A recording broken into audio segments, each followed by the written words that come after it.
अस्सलाम वालेकुम नाजरीन, मैं हूं अहमद मंसूर और बैठक के साथ फिर विजन पॉइंट पर हम आपके सामने हाजिर हैं।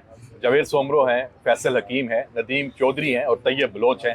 और मामला है जिस पे हम गुफ्तगू कर रहे हैं, इस्तांबुल के जो मुज़ाकरात हैं उनमें डेडलॉक हुआ, बल्कि वो नाकाम हुए। और अफगान तालिबान रजीम और पाकिस्तान के ये जो मुज़ाकरात नाकाम हुए हैं, उसके बाद अब ये जो चैलेंज है ये हमारे सामने है और हमें बतौर रियासत, बतौर कौम, तमाम फ्रीकैन को, स्टेक होल्डर्स को अब इसका मुकाबला करना है। कैसे करना है, क्या क्या अवामल हैं, क्या होना चाहिए सरहदों पे, क्या होना चाहिए मुल्क के अंदर, क्या होना चाहिए हमारी जो सफ़े हैं उनमें, इस पे हम बात करेंगे। और जो इसमें सियासी कुव्वतें इसमें मज़ाहमत कर रही हैं और रुकावटें डाल रही हैं, उनके साथ कैसे निपटना चाहिए।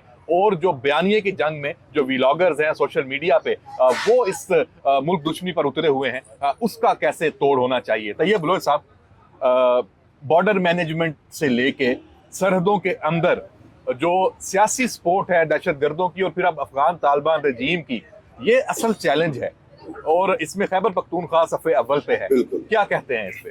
देखें अहमद भाई, सब 70% दहशत गर्दी जो है वो खैबर पख्तूनख्वा के लोग बर्दाश्त कर रहे हैं। और अनफॉर्चुनेटली खैबर पख्तूनख्वा पर जो रजीम है, इक़्तिदारी जो रजीम बैठी हुई है, वो फैसिलिटेटर है उन दहशत गर्दों का जो हमारे बच्चों को ज़िबा करते हैं, हमारे फौजी जवानों के हेड्स के साथ जो है फुटबॉल खेलते हैं। और अफसोस से मुझे कहना पड़ेगा, अब इसमें कोई ढकी चुपी बात नहीं है। वो क्या नाम है, सुहेल अफरीदी हैं, जब इनको नॉमिनेट भी किया गया था तो उस टाइम भी ये बात सामने आई थी कि वो तो दहशत गर्दों के प्रेरा फैसिलिटेटर रहे हैं। ठीक है, फिर इक़्तिदार में आने के बाद, वजीर आला बनने के बाद उन्होंने हमें तालिबान से खतरा नहीं है, वो जो टीटीपी उधर बैठी हुई है उससे ज्यादा खतरा नहीं है। हमें खतरा उन लोगों से है जो हुकूमत में, जो इस रियासत में इक़्तिदार में रहकर उनको सपोर्ट कर रहे हैं। वो उनके फैसिलिटेटर से ज्यादा खतरा है। जब तक फैसिलिटेशन बंद नहीं होगी तब तक दहशत गर्दों के खिलाफ जंग में हम कामयाब नहीं हो सकते। अनफॉर्चुनेटली दहशत गर्दी के खिलाफ पाकिस्तान कामयाब हो गया था, इसको हमने खत्म, जड़ से उखाड़ तकरीबन फेंका था। फिर क्या होता है, पूरा ओवरऑल रजीम चेंज होता है और वो ANP पीपल्स पार्टी जिन्होंने खैबर पख्तूनख्वा में ऑपरेशन लॉन्च किए थे, दहशत गर्दों को भगा दिया था, अफगानिस्तान चले गए थे, फिर PTI का रजीम आता है और वही दहशत गर्दों को दोबारा बसाया जाता है। और अभी खैबर पख्तूनख्वा में आज भी उनका हुकूमत है और वो उन दहशत गर्दों के लिए हम किस्मी जो है वो सपोर्ट रखते हैं। खैबर पख्तूनख्वा हुकूमत के फंड्स में से उनको पैसे जाते हैं, उनको कमीशन जाता है। तो ऐसी सूरत हाल में हमारे फौजी जवान जो दहशत गर्दी के खिलाफ लड़ रहे हैं, वो और कितनी कुर्बानियां देंगे और कितना खून बहाएंगे कि एक साइड पे हुकूमत ही उनको सूबे का जो है वो सपोर्ट कर रहा हो। तो उससे इन सब से नंबरदस्मा होने के लिए हमें मरबूत पॉलिसियों की जरूरत है। हमें उन सारी चीजों को कला कमा करना है। देखिए, वो सुहेल अफरीदी जो है ना, उसने जो सिक्योरिटी फोर्सेस पे जो इल्जाम लगाया, क्या मुझे बताया कि कोई पाकिस्तानी होश व हवास में ऐसा इल्जाम लगा सकता है? ये तो वो जो है TTP का बयानिया है कि वो खोस्त के अंदर नगरहार में या पकीत उसमें हाँ, वहां पे जब वो मदारस में जाते हैं तो पाक फौज के खिलाफ इस तरह का बयानिया बनाते हैं कि वहां पे वो अपने रंगरू वो कर सके, रिक्रूट कर सके, तश्कील कर सके जो है वो दहशत गर्दों की, और यहाँ भेजे। ये वो बयानिया है जो सुहेल अफरीदी की जबान से अता हुआ। मुझे TTP के कमांडर से गिला नहीं है, मुझे गिला है सुहेल अफरीदी से कि वो शख्स जो आज इक़्तिदार में बैठा हुआ है और यही वो शख्स था जिसने जो है वो 9 मई में हमारे कोर कमांडर हाउसेज पे उन पे हमले भी कराए थे। तो मुझे बताएं, ऐसी सूरत हाल में मैं आप जितने भी प्रोग्राम कर ले, ऐसे शख्स जब तक इक़्तिदार में है तो दहशत गर्दी से नबरदस्मा होना आसान नहीं है। हम अपने फौजी जवानों के खून ज़्वेगा करेंगे जब तक जो है पहले हमें अपने आप को, अपने घर को दुरुस्त नहीं करना। नदीम चौधरी साहब, जो एक ये नेक्सस की बात होती है, दहशत गर्दी, अब उसमें मनशियात आ गई और जो सियासी पीछे सपोर्ट है, इसके खिलाफ बातें भी हो रही हैं, सबूत भी आ रहे हैं और ये टेरर और क्राइम का जो नेक्सस है उसमें पॉलिटिकल इन्फ्लुएंस वो भी शामिल हो गया। ये नाम कैसे सामने आएंगे, इनके खिलाफ कार्रवाई कैसे होगी, ये मामला कहाँ पे हल देखिए, होगा? सबसे पहले तो आपको थोड़ा सा पीछे जाना पड़ेगा कि वो पूरी नस्ल अफगानी बच्चों की जिसको पाकिस्तानी अवाम ने परवान चढ़ाया और यहाँ उनकी परवरिश की, और आज उन्हीं लोगों के जहनों में ये चीज़ें डाली जा रही हैं कि पाकिस्तान उनके ख़िलाफ़ है। और ये कौन लोग डाल रहे हैं? वही लोग जो बैरूनी दुनिया के फैसिलिटेटर हैं पाकिस्तान के अंदर। दूसरी बात जो आपने की, आप देख लें कि नादरा के पास तमाम डाटा आ चुका है, नादरा ने लिस्टें बना ली हैं।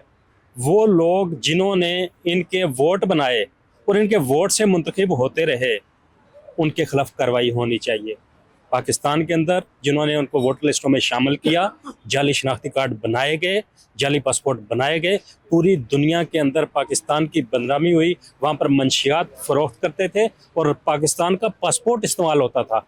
पूरी दुनिया में पाकिस्तान की बदनामी हुई है, लेकिन वो सारे कौन थे? बुनियादी तौर पे अफ़गानिस्तान के लोग थे जो पाकिस्तानी पासपोर्ट पर बाहर गए थे। उन लोगों के खिलाफ मुकम्मल कार्रवाई होनी चाहिए।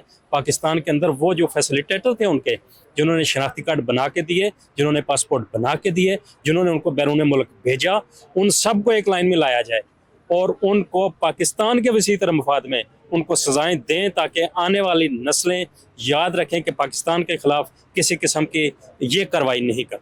फैसल हकीम साहब, अफगान तालिबान रजीम के साथ मैं तो समझता हूँ कि कुछ जल्दी ही कोई फैसला कौन कार्रवाई पाकिस्तान की तरफ से मुतवक्को है। वहाँ जो ठिकाने हैं दहशतगर्दी के, जिनकी वो सपोर्ट करते हैं, टारगेट कार्रवाइयाँ और बॉर्डर मैनेजमेंट के हवाले से जो इकदामात हैं, उसमें रुकावट क्या वहाँ जो ये मनशियात के जो वाबस्ता कारोबार से वाबस्ता लोग हैं वो हैं, जो सियासी पुष्पनाही है वो हैं, तो सब दोनों के खिलाफ वक्त कार्रवाई हो कि सरहद पार अफगानिस्तान में अड्डे हैं वहाँ भी निशाना हो और पाकिस्तान में जो सपोर्ट है उन लोगों के खिलाफ भी पकड़ हो उनकी। देखें, एक तो बड़ी वाज़ेह चीज़ है कि पाकिस्तान शवाहिद तमाम अफगानिस्तान की अबूरी हुकूमत को दे चुका है। अगर वो कार्रवाई नहीं करते तो पाकिस्तान ये भी वाज़ेह कर चुका है कि अगर पाकिस्तान में दहशतगर्दी होगी तो दहशतगर्दों के ठिकाने जहाँ भी होंगे उनको निशाना बनाया जाएगा। और पाकिस्तान की नहीं बात सिर्फ, देखिए मैं यहाँ सिर्फ एक बात ये थोड़ा कह दूँ कि अब बात इससे आगे जा चुकी है,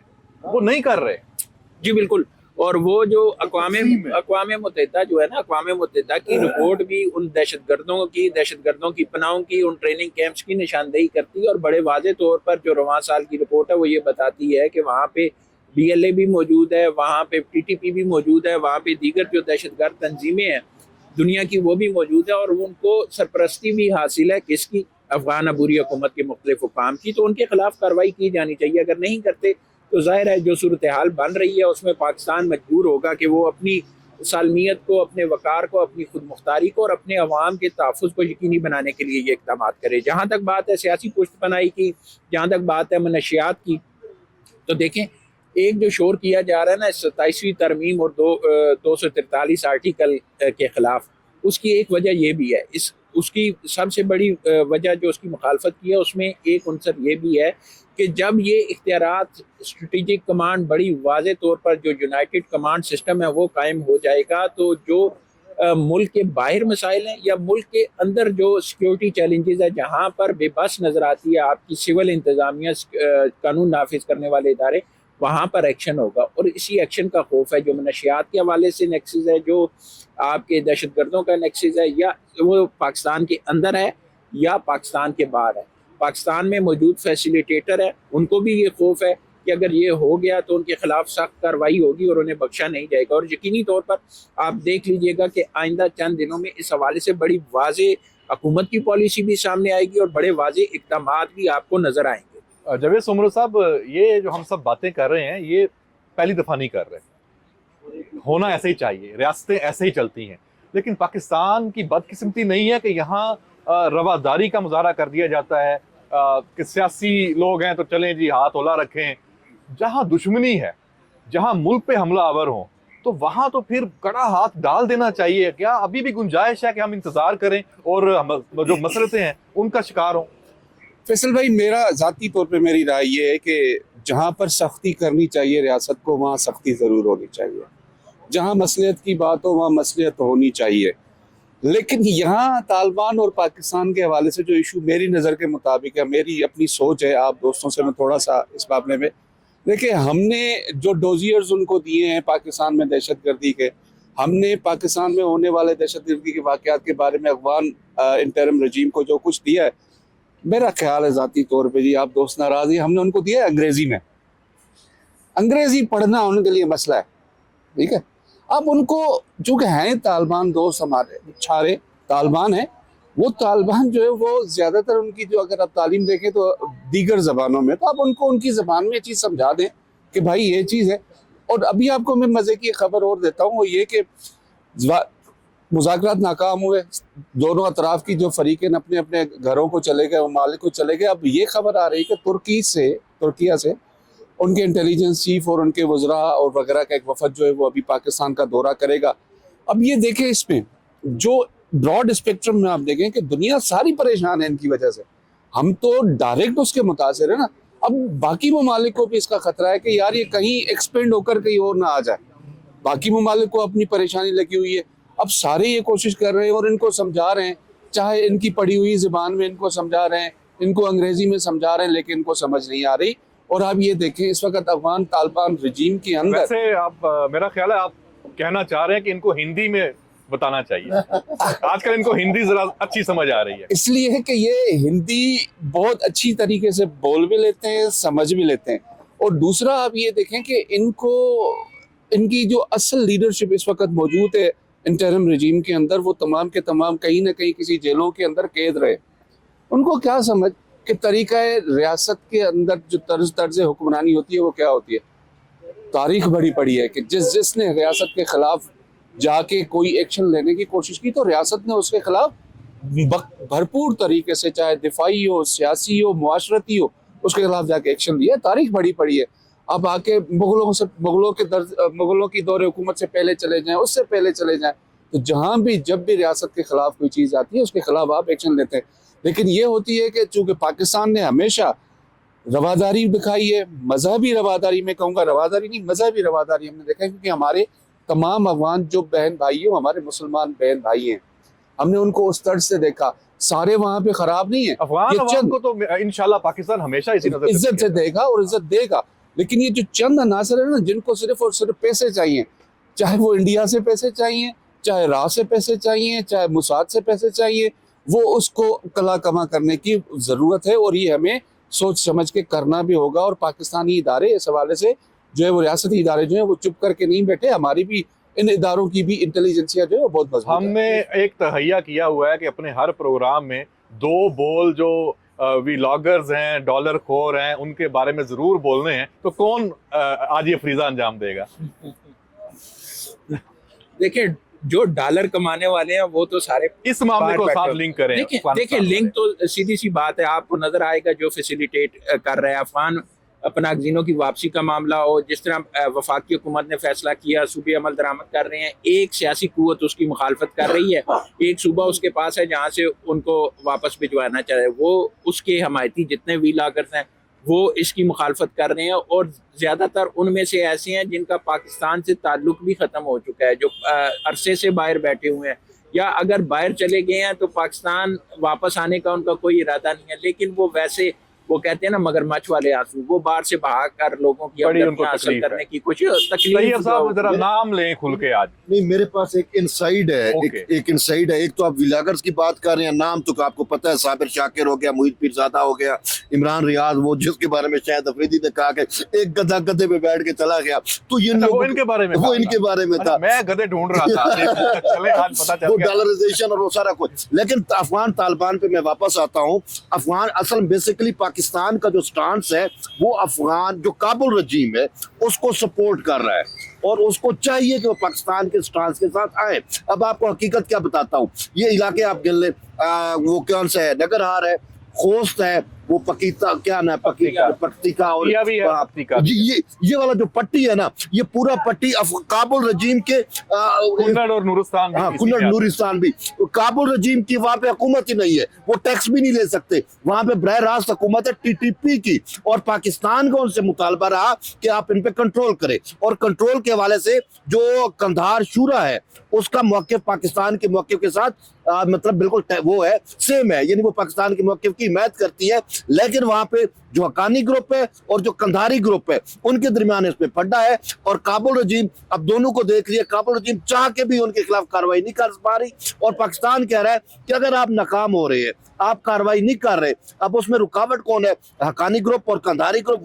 वजह यह है कि हक्कानी ग्रुप यह समझता है कि कल को अफगानिस्तान के अंदर अगर दोबारा सिविल वार होता है तो हमें पाकिस्तान के इलाकों से स्ट्रेटेजिक डेप्थ और अपने रिक्रूट एक मिलेंगे। सवाल आप से मैं पूछना चाहता हूँ। बिल्कुल पीटीआई पाकिस्तान में जी। उसकी ये एक तर्ज अमल रहा है कि बिल्कुल। जो अपनी नाकामियां हैं, चाहे वो गुड गवर्नेंस की हों चाहे सियासी हों, उन पे पर्दा डालने के लिए वो नॉन इश्यूज और इस तरह का जो बयानिया है, नैरेटिव है इंतशार का, फसाद का, उसको परवान चढ़ाते हैं।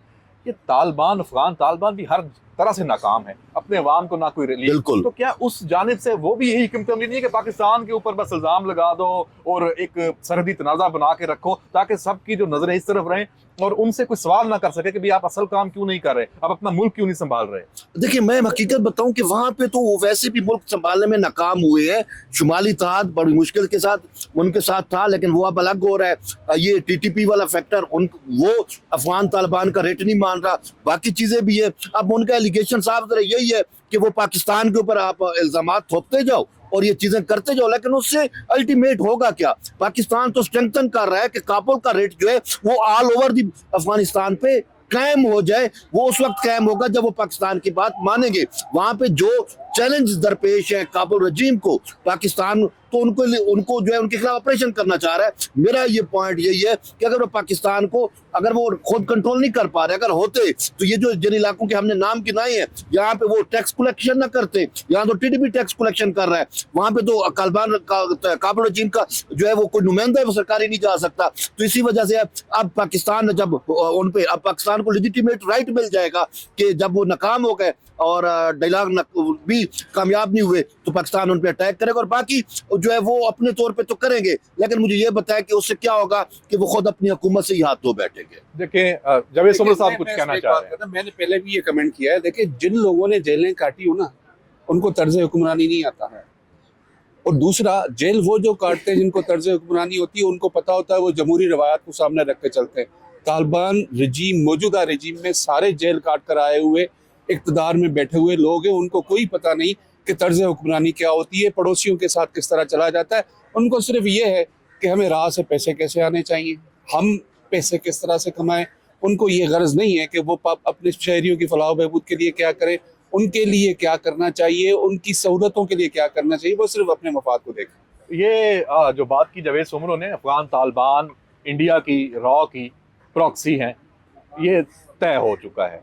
और 10 मई को मार्का हक में बराह रास्त पाकिस्तान ने इंडिया को शिकस्त दी थी और अब इंशाल्लाह अफगानिस्तान में उसकी जो ये प्रॉक्सीज हैं इनको भी शिकस्त होगी। इजाज़त दीजिए, अल्लाह हाफिज़।